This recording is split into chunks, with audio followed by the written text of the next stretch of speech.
This is the GMS Magazine podcast and vidcast. This is a podcast all about role playing games, board games, and the people who make them. And I am Paco Garcia, your host. This is the RPG Interview Room, the show in which I am lucky enough to get together with some of the best people in the world of role playing games and ask them a ton of questions about their projects, their dreams, and whatever it is they happen to be doing right now. In this episode, I am joined by Jack Caesar from Caesar Inc. Now, Caesar Inc. is a company that's been going on for a little while, longer than I thought after doing the interview with Jack. And they have an absolutely fantastic portfolio of games, which is why I was so interested in having a chat because, anybody who's made a role playing game about movie Labyrinth or Dark Crystal is immediately going to get my attention. And of course, they have their own projects as well, like Doomsong, which is what we're going to be talking about in this episode. Before we start, though, a couple of things. One, Jack gave me some information and then later on updated it via email. So I'm going to tell you exactly what that was at the end of the show. And secondly, if you want to come to the show, please say hello. Podcast at gmsmagazine.com is a good address to get hold of me, or gmsmagazine at gmail.com as well, or get in touch in Facebook or Twitter or Blue Sky, where you can find me very, very easily, and there will be links in the show notes. Oh, sorry about the pause. I had a coughing fit. So please say hello. Seriously, I would love to hear what you have to say. And please subscribe to the podcast wherever you are, whether it's in YouTube or any media platform where you listen to this. It genuinely helps an awful lot because this is what these platforms want. So please subscribe and mention us. Talk to us. Talk to people about us. Say hello. It would be really great to have you around. But okay, enough blathering. I am going to give you the interview, and I really hope you'll enjoy as much as I did, which is quite a lot. Jack, welcome to the show, my friend. This has been about a month coming between emails coming and going that we couldn't get together, and then my email did some shitty things, and eventually we managed to be here. So how has the summer been for you? Oh man, well, it's still kind of going. It's been very very warm here, which it might date the video, but Well, the uh, I live in a hot country as well, so yeah, we're still going. But do you? I mean, you haven't done because this is something that I'm starting to get used to again, and is that in Spain where I live, basically the whole country shuts down during the month of August because everyone goes on holiday. Have you been away? Have you had a chance to enjoy yourself and come back all with renewed energy to get some? oh no, the British style is very different. We continue. We don't change anything about our habits, and then we complain about the heat constantly. So it's all about getting some really good complaining in. Okay, That's well, that's how we deal with but, the summer. but that's a national sport. Oh yeah, Britain in the 17 years I was living there, I learned three major sports: talking about the weather, yeah. talking about the monarchy, and talking about traveling and streets. How did you get to that place? Oh, I went to the A1 and then I took this. Oh, the way I used to do it, it was amazing. But anyway, this is not what we're here to talk about. Um, we're here to talk about Doomsong, which is a game that you're going to be bringing out on Kickstarter in October. We are recording right now on the 11th of September. And we're going to talk about that quite a lot. But before that, listen, you have a huge portfolio behind. Aziza Inc. has an incredible portfolio of some really amazing franchises. What magic is that? I mean, how do you do that?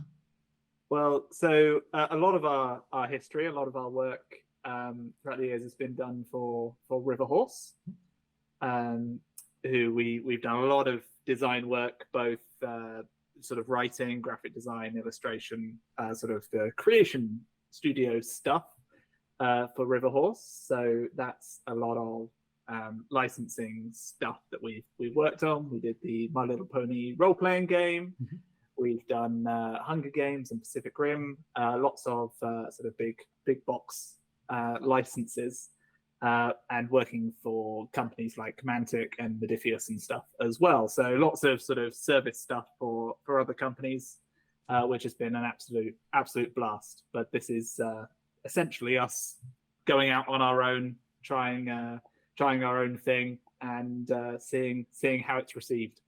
I'm sure it will be well received, but this is not the first thing that you do for yourselves, isn't it? Because I mean, you did Dungeons and Designs, which is something that you've done for you, and Up on Silken Thread is also there.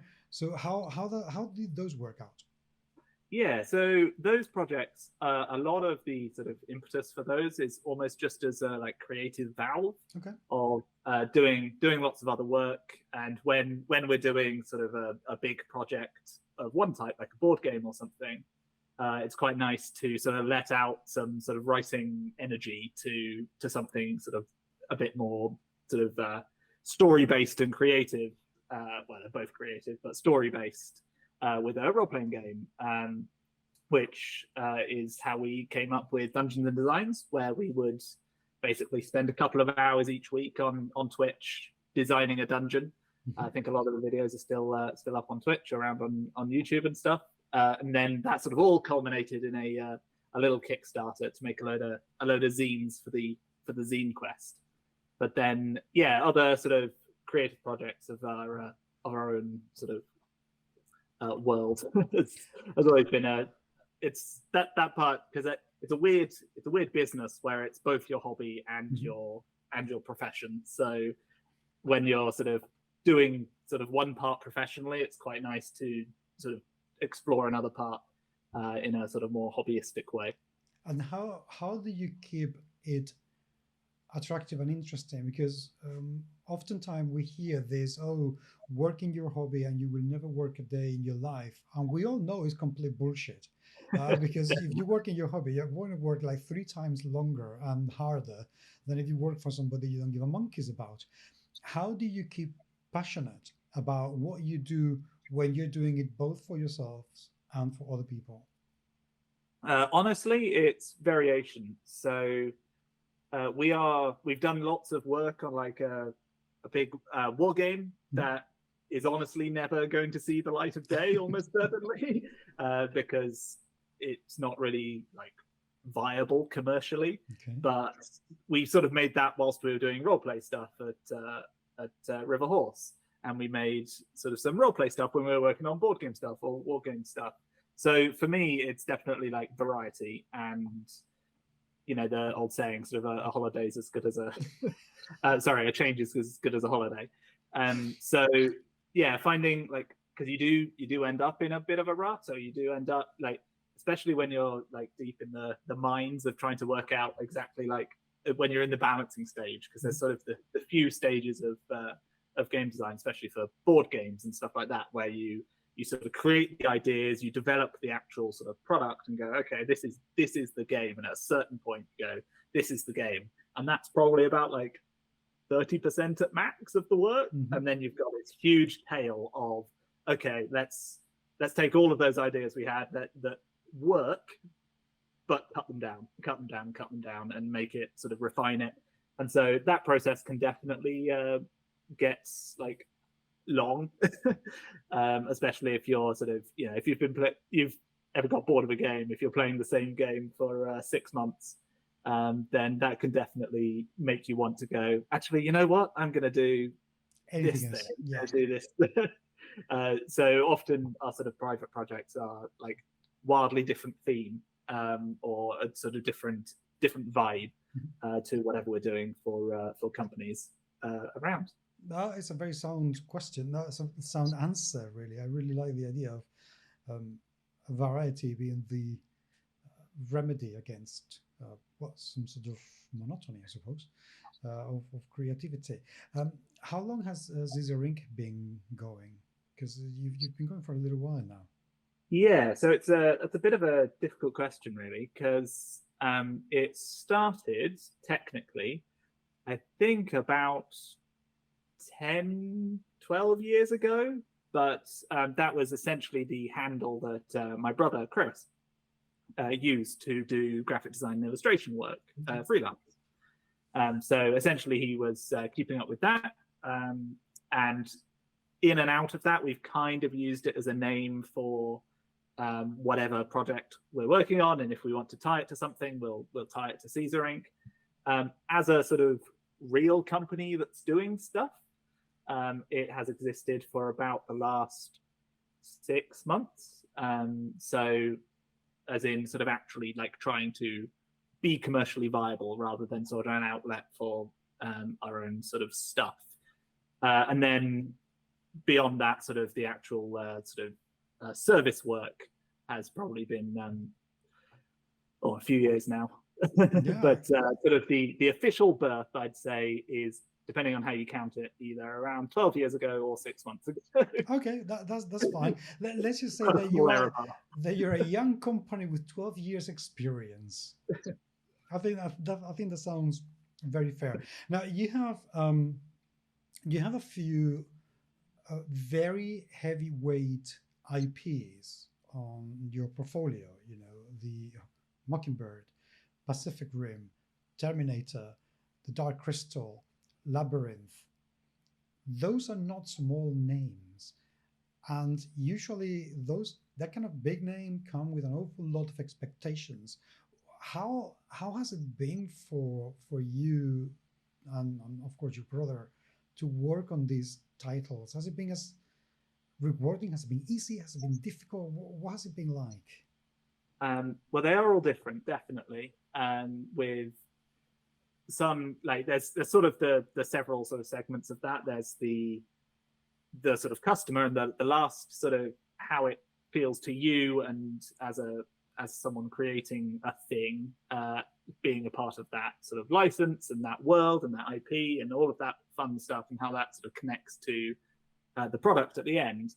Then there's sort of dealing with the licensors and the actual sort of people in charge of the projects, which I'm not going to say who was great, who was less great, but certainly some licensors can be like an absolute like energizing force. Mm-hmm. Like they love what they do, and they will fall over themselves to provide information and ideas, and sometimes even sort of too much, like getting involved in the actual sort of design process. And then you'll get others that are sort of only there to say no, like, oh, we don't want you to break this thing in our IP or our world, which is especially difficult when you're trying to do role-playing games in worlds, because one of the first sort of hurdles to trying to sort of sell an IP role-playing game to the license holder is like, can you break the canon? So for example, with Labyrinth, it took us a while to explain basically, oh no, you make your own character and you go on your own story, and whilst it's sort of in the world of the Labyrinth, it's not the story of the Labyrinth. We can't actually stop people from saying, you know, that the government is someone completely different, or, you know, my character's gonna do something that breaks all of the continuity of all of the stories and stuff. Like, we can't stop people from doing that, and we wouldn't want to. So a lot of it is trying to get that across, and they're often quite they don't like that idea, because they're much more used to dealing with sort of solid creative projects, so like a book or a comic, or where the reader isn't sort of part of that creative process, whereas in role-playing games, the player and the reader is part of that creative process that you have no control over. So that's sort of the interesting part of like working directly with the licensor. But then working with the IPs themselves is sort of the second part to it, and that's a really interesting process. I've almost always worked sort of theme first. So I will go like, oh, I'd love a game where I get to do this, or I get to pretend to be this, or with IPs, it's like, where's the game in this story? So in the Dark Crystal, the role-playing game, like the game is in, creating these Gelfling characters, exploring Thra, and so sort of coming at it from a theme point of view and going, how do we express that in the mechanics and in the writing, in the world?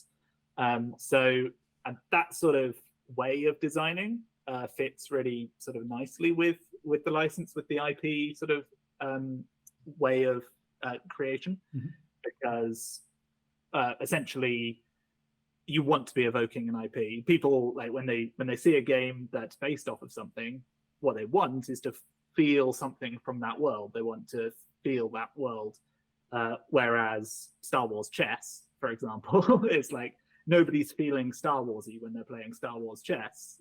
If they love chess, then they're having fun. But it's a very sort of different way of designing. There's sort of that classic, a little archaic now, but that classic, like, people who design mechanics first and people who design theme first. And so the best games are a marriage of the two, going really well. But I've definitely hit that theme first, which I think comes across in the IP stuff. Which is, that sounds very good indeed, I have to say, because it would be very easy to fall into we have this core mechanic that we like and we're going to apply to everything regardless, and that would be like. And there's definitely companies that want to do that as well. There's for good reason, from a company point of view, because if you have something especially successful that works, the incentive is, we have this sort of safe bet, we know where this is going, and we can create this new skin, or we can put this other game on it, and that's definitely something that gets done. Yeah, I think there are very few companies out there who can truly do that well, and it's there are very few and far between, I have to say. I think there are only a few very big names that can do it properly, but otherwise it's a bit. But it usually works best when actually the IP that people are sort of playing with is not only the Star Wars or the Star Trek or something else with stars in it, but also the actual game. So Catan gets sort of pushed out to 1,000 different IPs because you're actually there for Catan as much as you are there for the IP. Same with Monopoly or Risk or any of these sort of multi IP sort of games. So yeah, definitely with certain games the following is almost for the game as much as much as it is for the IP. Yeah, but the thing, even if it is for the IP, one thing is the for a board game, something completely different for a role-playing game. I mean, for a board game, I see it. Fair enough, because at the end of the day, you're just changing a little bit of the mechanic, but the theme is also a lot more synthesized than with a role-playing game, because with a board game, you don't need to adapt or expand the theme around your table. You need to do it when you're a designer, but not around your table. Nothing. It's a very close set of rules. Where a role-playing you have game, a lot of control as a designer. Correct. Yeah. But with a role-playing game, the fact that, as you said, you cannot stop people from making Oprah Winfrey the next, demon character or demon queen. It's a bit, so how you cannot control that. It's very, very different, and the style is very different. I think if you played Dark Crystal as Labyrinth in exactly the same philosophy, it would be, this is not really going to work the same way. The different ethos altogether from the IP point of view. My brother has a really good way of phrasing it with role-playing games in general, of the sort of the writer of the book is kind of the GM's GM. So the GM is sort of the referee of the theme quite often. Everyone should be on the same page. Everyone should be like working together to make a theme, but generally the linchpin is often the GM saying, I'm playing a swashbuckling pirate adventure. Everyone sort of get on this page. Everyone be in this world. And I think the book is that again, but for the GM. So it's like trying to get them in that headspace and in that world, and all the rules and stuff should support whatever story you're trying to tell. And that's the challenge, really, is trying to help the GM in telling that story that they want to tell, whilst almost doing the sort of telephone game where you're whispering to the GM, you're saying, oh, this would be a cool idea, this would create a cool story, and the GM is doing that to their players. Oh, you see this, and this would be cool. Do you want to play around in this story? And then the players are there and sort of reacting. So you're sort of getting 2 steps removed from the actual play, and that's the challenge. Yes. Okay. Let's talk about different challenges. Doomsong. Let's dive into it, because I think we have already established that you know what you're talking about, which it's quite an important thing, and we haven't spoken yet about the business aspect of scissoring, because I want to leave that for the end when we talk about the Kickstarter. Doomsong. This is going to be a very dark game. I mean, I've only read the first couple of pages, but the word macabre is in there. So tell me a little bit about Doomsong. What is Doomsong all about? So Doomsong, or more specifically the sort of adventure, the campaign, Lord Have Mercy Upon Us, is the brainchild of Morgan Finley, my sister-in-law, who is a fantastic writer and has been working on this world for, I think, 4 years now, putting her literate doctorate to good use. And so she's been like tinkering away at this sort of medieval folklore-inspired world that is undergoing a biblical apocalypse. Nice. So it's something we really wanted to do, and I think is like the takeaway is this is a world like in decline. You don't save the world, it's being smashed apart. And sort of by the end of this adventure, Father Plague, the Lord of Pestilence, has caused irreparable damage to the world. You might have mitigated it, you might have helped, but you're sort of lowly gravediggers, so your impact is not going to be sort of this massive world-changing thing. And then if we can sort of continue the series, we've had the first Horseman of the Apocalypse, Pestilence, and there's a few more that you might have heard of, all the hits, Conquest and Death and Famine. So sort of working through these and smashing this world apart, because we've always loved the idea of, because a lot of role-playing worlds are quite static. Like this is the world, it has a long history, it presumably has a long history going forwards. And any sort of apocalypse is, in both sort of senses, it's either like you save it and keep the status quo going, or it's already happened if you're playing sort of a Fallout or a sort of post-apocalyptic thing, and you're still in stable thing. And we wanted to go the other way and just smash this thing apart. And that has led to a very sort of bleak and horror-filled experience where we want this feeling of sort of life being cheap, and the sort of the monsters that roam this world are above you. They're bigger, they're badder, and they are going to, you are better off avoiding, trying to find sort of weaknesses, exploit them, and generally you're always on the back foot. And that world has sort of grown into what it is today, which is an absolutely massive sort of expansive world that we're really excited to basically share and see how it changes in sort of people's hands after we've spent so long sort of nursing it to life. We want it to give it to other people and say, destroy this. Okay, I have 2 things that immediately spring to mind as I'm hearing you say these things.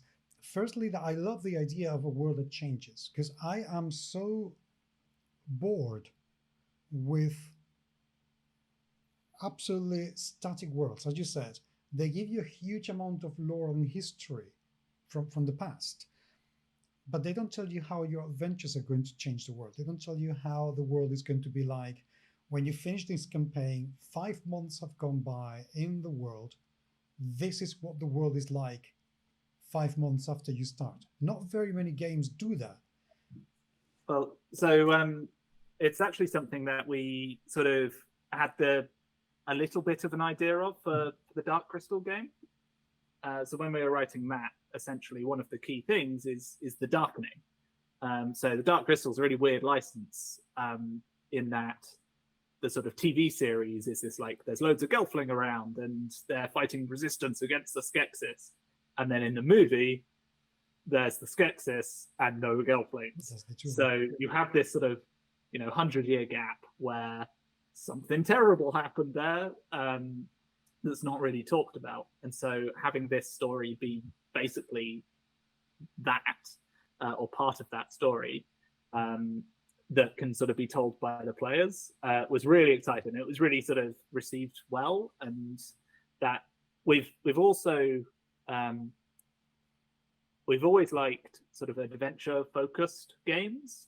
So the Dark Crystal and then the Labyrinth are also the adventure. Like the whole book is basically the adventure with quite light rules at the beginning, because I think that's where a lot of role-playing games fail the player and the GM. And it's something that I have to stop myself from doing because I love rules and I love writing rules. And Morgan loves writing lore and like fantastical stuff.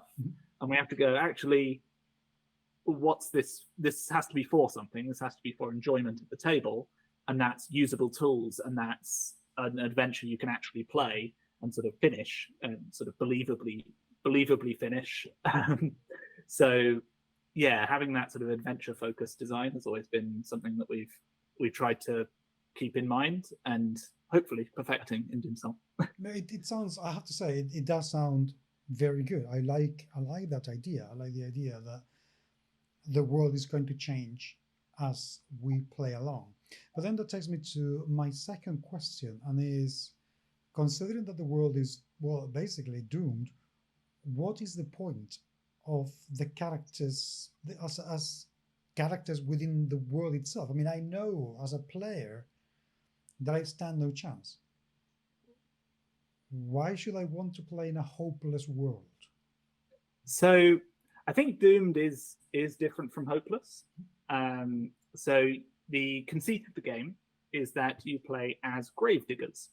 So at the beginning of the first session, you basically create a history for your gravedigger. You roll on some tables, and my gravedigger might have been born in the slums and became a cutthroat, but had a change of heart later in life and become a watchman. And so that gives me a load of sort of skills and traits, which gives you this really quick way of making a character. But then the end of everyone's story is we're all gravediggers. And part of your job is to dig graves and bring sort of peace to the last moments of existence for a lot of people. And so there is a fantastical element to it. Since it is the apocalypse, hell is full and the souls are returning to the dead. So burying the dead has some complicated steps that it didn't used to. Essentially, they're called the unquiet dead. And that's a big problem. The other thing that you're sort of playing around in this world is, so the sort of pantheon is called the traitor gods. They killed the immortal in the first sort of moments of existence. And so sort of the human sort of church is very anti the traitor gods. So you have got this sort of war between heresy and sort of dogma that we're playing around with and mixing up with that biblical apocalypse feel. So whilst the world is doomed, that does not mean there's not things to do. You are trying to frustrate the sort of plans of pestilence of Father Plague within his plaguescape. And you are bringing peace to those you find, and you are like filled with these little choices to make the world, well, maybe not, you're not going to fix the world, but you might make it better. Okay, that makes sense. I like how you differentiate between doomed and hopeless. I think that is a very, very good point, and I that gives me, well, hope, I guess, because I really don't like, I like apocalyptic games. I really don't like games where it doesn't matter what I do, I'm not going to make a difference. Then why bother? I guess the other sort of big change you can do is dragging them down with you. Okay. You can take those the Horsemen of the Apocalypse, and you can at least make them pay for what they've done to your world. That sounds like a worthy go. I'll go for that, definitely. Tell me a little bit about the rules. What kind of rule set have you chosen, and how is it going to play? So, as I mentioned a little bit earlier, is the character creation is one of the really sort of fun it's the first thing you see in the game, obviously, where you create a character by essentially rolling an origin on a table. So you might be born out in the wild, you might be sort of the third born son of a noble, and those will give you very different sort of paths in life, and you go through this sort of tables and making choices of whether you're going to sort of become a thief or a this or a that, and all of them end in gravedigger. What this does is this gives you a list of traits. So I might be spry, I might be a good liar, I might be, adept with a sword or a bow or that sort of thing. And the main core of the game's rules is when we're taking a check, I look at my list of adjectives about my character, my list of descriptors. I say, are any of these going to be useful? So if I'm making an attack, and I do have, I'm good with a sword on my sheet, then obviously that's going to help me with an attack. But it might also help me if I'm trying to impress a noble with a bit of dueling skill, or it might help me with, I might say, well, I've done a lot of sword training, I'm probably a bit stronger than the average person. So sort of you can use these skills in any way that basically you can convince your GM that they'll help out. So what that does is that gives you a modifier, essentially, and there's other things like gear and allies helping you and that sort of thing, which will give you a plus or sometimes a minus if you've got some injuries and stuff, to a d6, which is set against a difficulty set by the GM. You roll, and you can get either under, equal, or over whatever the difficulty is. If you get over, you succeed. If you get under, you fail, and there's some cost to the action. And if you get equal, you succeed, but there was some cost. The sort of second layer to this is that after you've rolled, everyone gets a choice to flip the Doom coin. So the Doom coin is a head or tails coin that after any check, you can choose to flip. And if you flip that and get a heads, basically your result goes up one on that table. So if you had failure, that goes up to success with cost. And if you had success, that goes up to a critical success. And that's how you get your sort of amazing successes. And as you might be able to guess, that's also how you get your terrible lows. So the game sort of always tempts you with, you've just failed this check, and maybe it was a really important check. If you flip that coin, you can turn that into a success or a critical fail. And critical fail is like this moment where we say to the GM, go nuts. Like, this is where you can say, oh, you died. you pushed yourself too hard and you're out, or you lost body parts, or it's a moment of improv basically for the GM to think of the worst thing that could happen in that moment and make it so. And that's honestly, that's the core of the game, is that system. And you can play sort of 90% of the game sort of just with that core mechanic. There is a cool combat system as well for when you do sort of get into fights, where all the monsters have essentially 6 actions that they can that you can either roll on or choose as a GM, and then the players sort of choose their actions from 6 options. Then you go through sequentially, and everyone sort of is acting in and around each other. So I might make a light attack so that I can act before the monster. Then the monster takes their action, and because they were on a 3, they have some unique thing to do with, say it's a spider, they might have creating a web. If they're a monster that likes sort of smooching stuff around, you might be able to throw your players around and stuff. And what this does, and it was stolen shamelessly from the Forbidden Lands system, is that it gives the GM a really quick, oh, this is how this monster fights.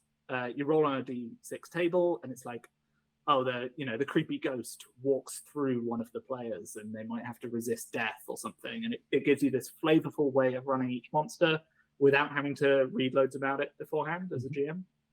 And so, yeah, that combat system is the sort of the crunchier bit, because combat often is the place where the numbers and the defense values and stuff sort of creep into the system. And it's also the place, obviously, where like there is more rules to do with losing bits of your body and things going terribly wrong and being cocooned by spiders and that sort of thing. Yeah. Well, I think it's very wise that you're taking from Forbidden Lands, because, well, the Year Zero engine is right now is my favorite rule set ever. I'm lapping at it every single game I can, because it's absolutely amazing, really, really good. So how do you handle things like death of the character in game? Because the way that you're describing it kind of sounds like it could be very lethal. Yes, it can be. It can not only be quite lethal, but it can be quite debilitating. So you might get permanent injuries, which we call major injuries, which can be like missing eyes, losing parts of your body. There is it's a dangerous world out there, and there are monsters, and we do even sort of say to the GM, like, once they get critical fails, do terrible things to them. And at any point, a player can go, like, it's going to take me a long time to get back from this, and my character does not want to keep on doing this. So they're going to go back to the guild hall. Maybe they'll heal up, and maybe I'll pick them up another time. In either case, or perhaps you push too hard and you do just die. In those cases, so this is actually where the character creation like comes into its own. So the problem with horror in role-playing games, and the problem with creating characters for horror, is you've got two competing problems. At one end, you've got a really quick character creation that means you don't care about your character.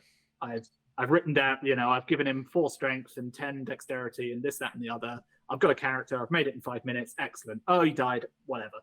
I'll make another one.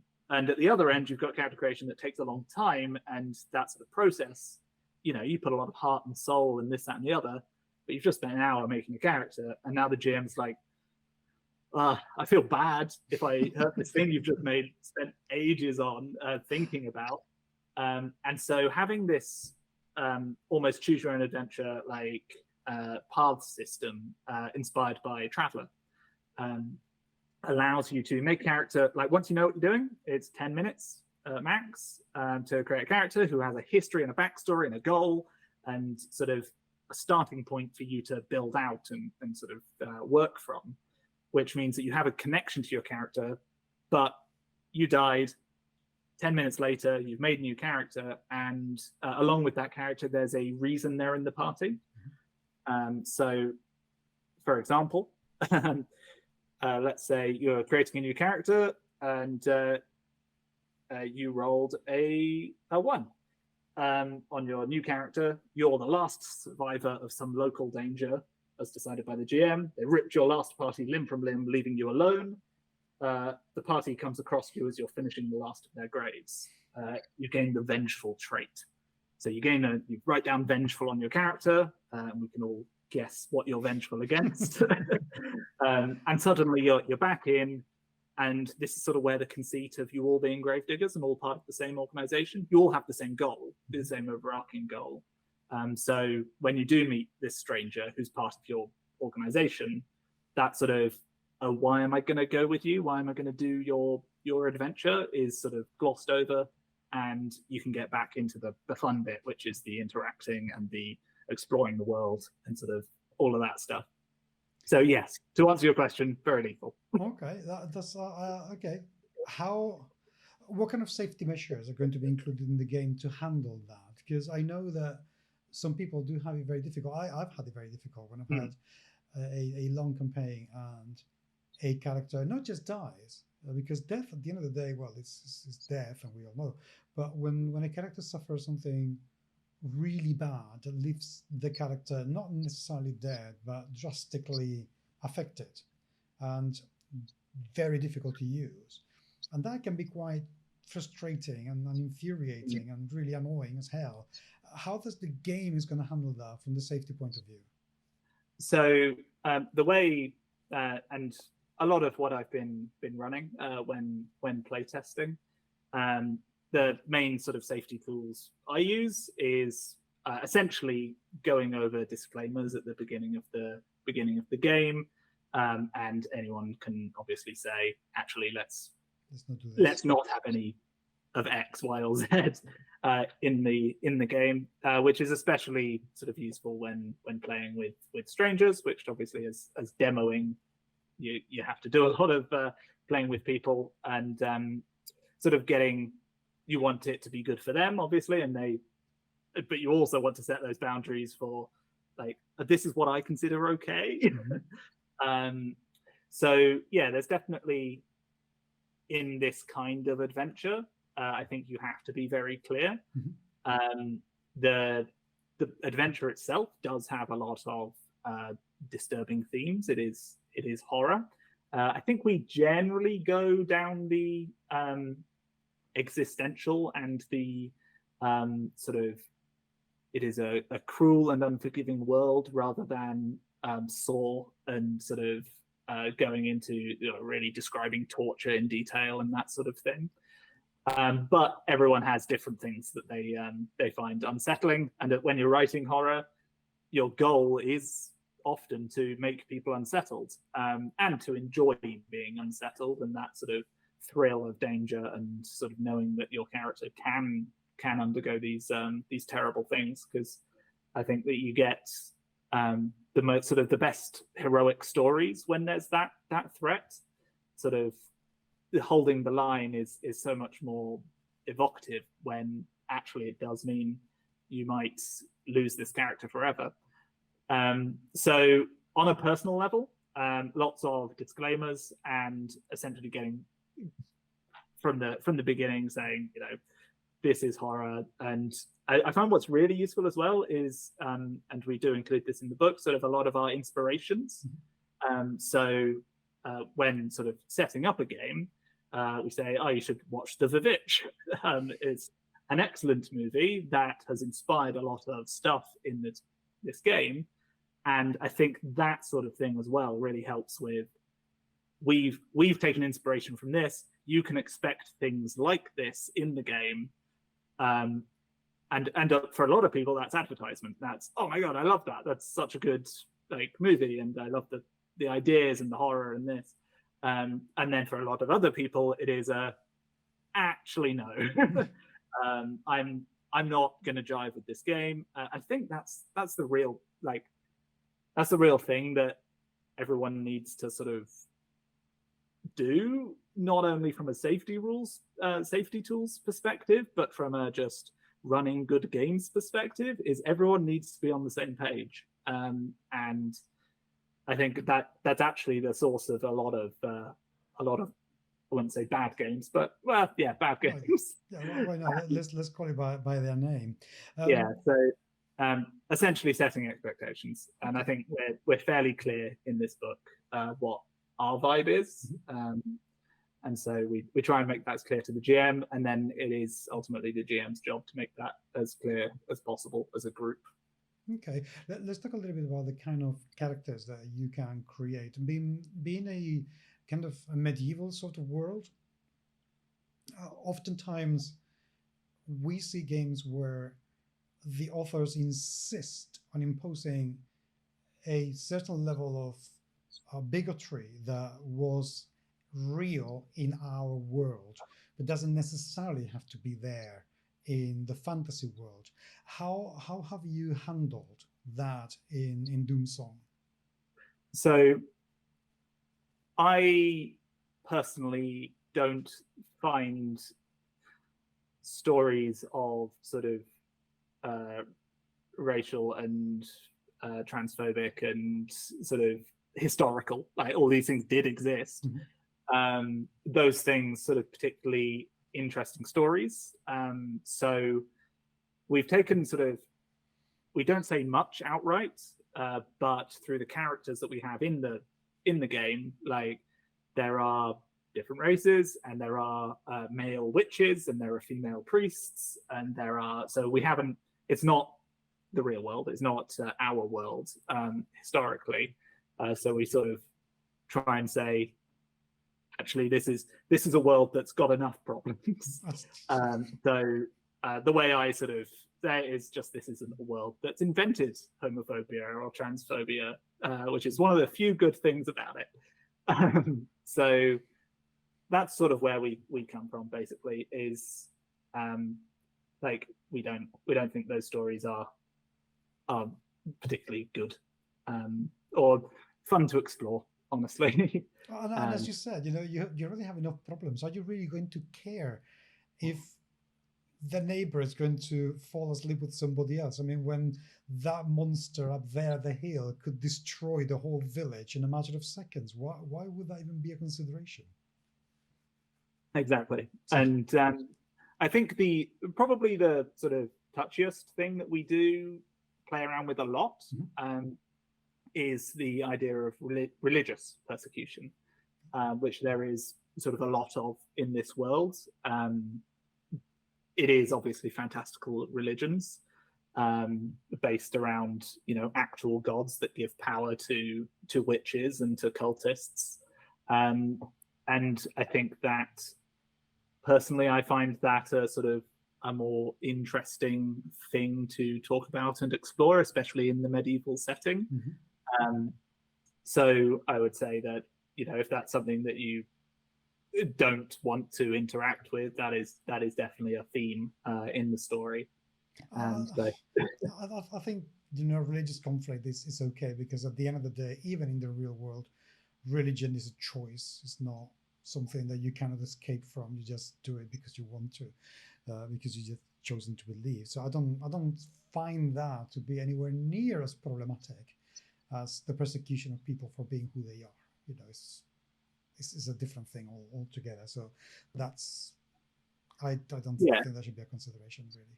And the way I always approach it is like, I don't want to make anyone uncomfortable or actually upset. I realize that is something that is impossible to avoid with some of your stuff. Like, you can't write anything without upsetting somebody, but that's never the intention. And trying to sort of keep that stuff to a minimum is always our goal. Which is fair enough indeed. Okay, let's talk about the book itself. Of course, you're going to go on to Kickstarter. What's the goal of the Kickstarter going to be? So that is something that we are sort of discussing at the moment. We are sort of putting a bit of our own savings and our own money into this project, and sort of how much we want to push onto that. So the current planned goal is 10,000, and so that's we'll see. Not a lot. No. Basically, that's what we need to, at the moment, with our current calculations, that's what we need to make a go at this. Okay. So if we sort of got 10,000, we would put a load of our own money in, essentially, and try and finish this off. Whereas if we, blew past that, then we can actually use the Kickstarter funds for the printing and everything, and spend a lot of that time basically polishing and doing the last bits. But I don't think 10,000 is enough, and I foresee it certainly isn't enough. No, I know, but I foresee you are probably. I think a game like this with this premise that sounds really, really interesting, and considering how much experience you already have creating your RPG for yourself and all the people, I would be very surprised if you did any less than 50 to 60,000. Well, that'd be the golden zone. That would be absolutely brilliant. I think I would be very surprised if you did. How much is the book going to cost? I mean, if I wanted to back this, how much to get the PDF? How much to get the physical product? So again, we are sort of finalizing. Well, we have finalized quotes. We're kind of going, how realistic is this, and how do we survive after this? So caveats and all of this.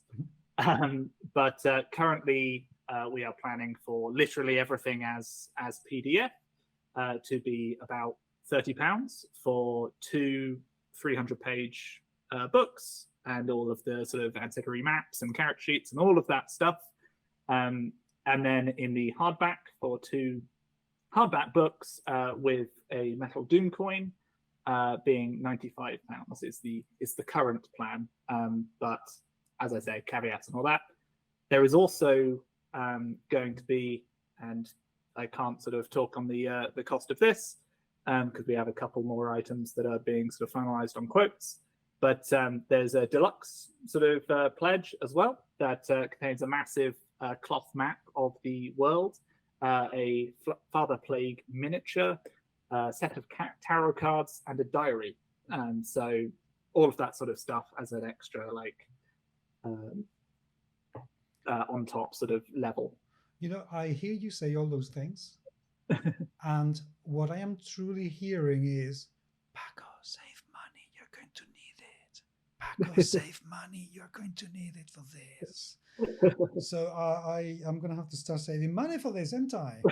Because that sounds really fantastic. I mean, I absolutely love, games that come with all sorts of shiny shit.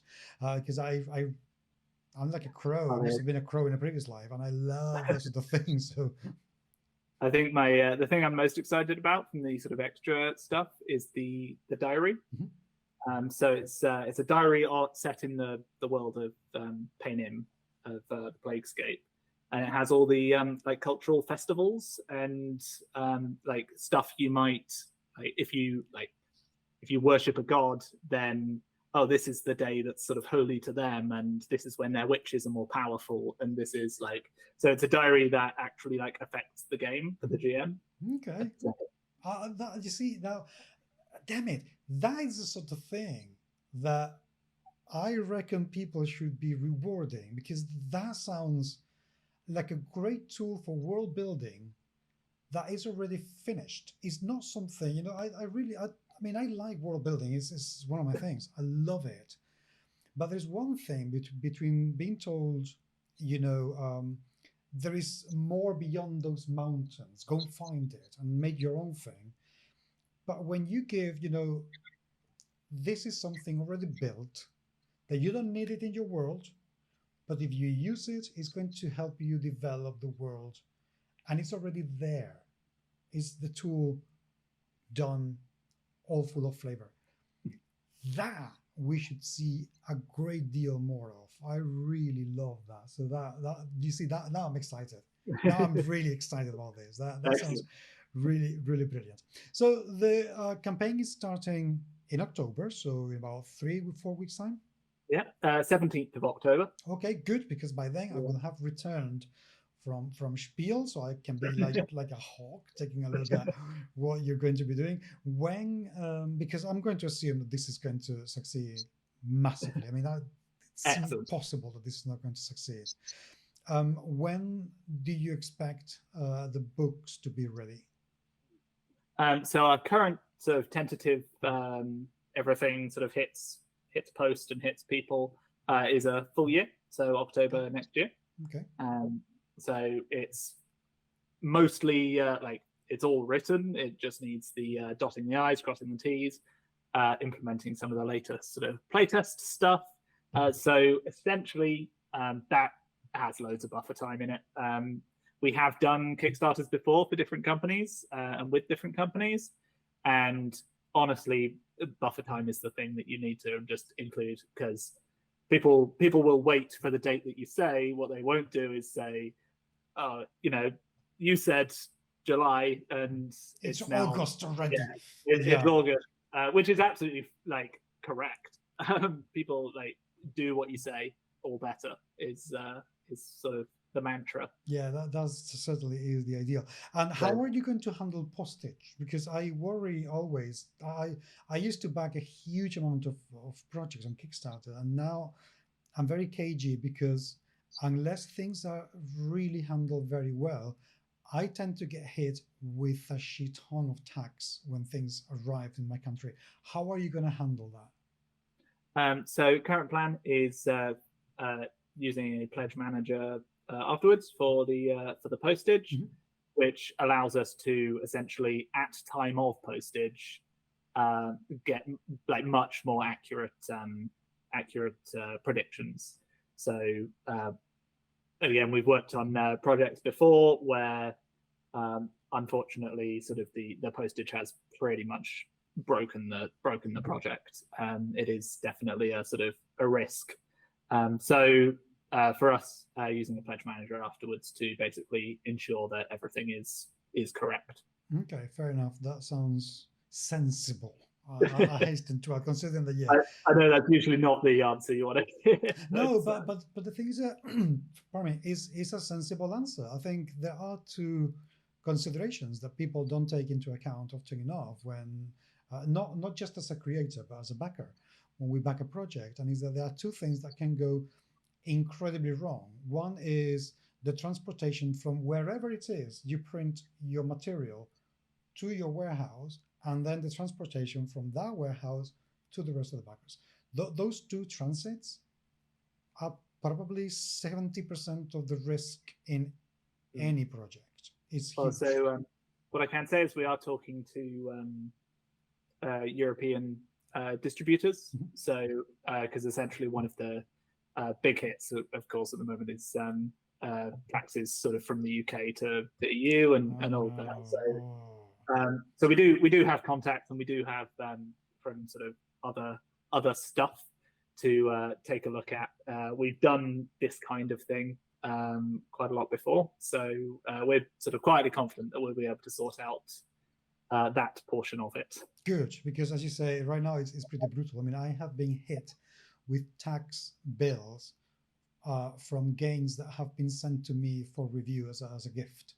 And there I am having to pay 15 or 20 euros tax for something that is essentially free.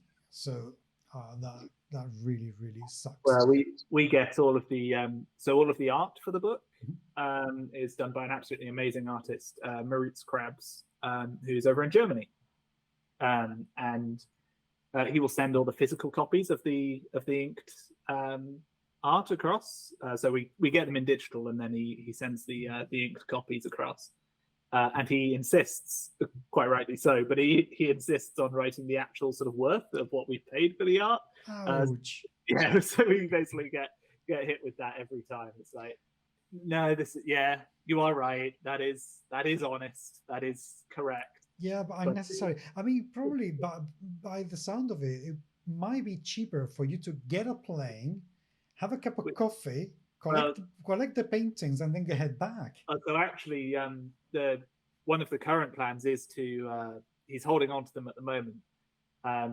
Basically next year at Essen, seeing if we meet him there, and basically, as you say, pick it all up, take it in luggage rather than getting it.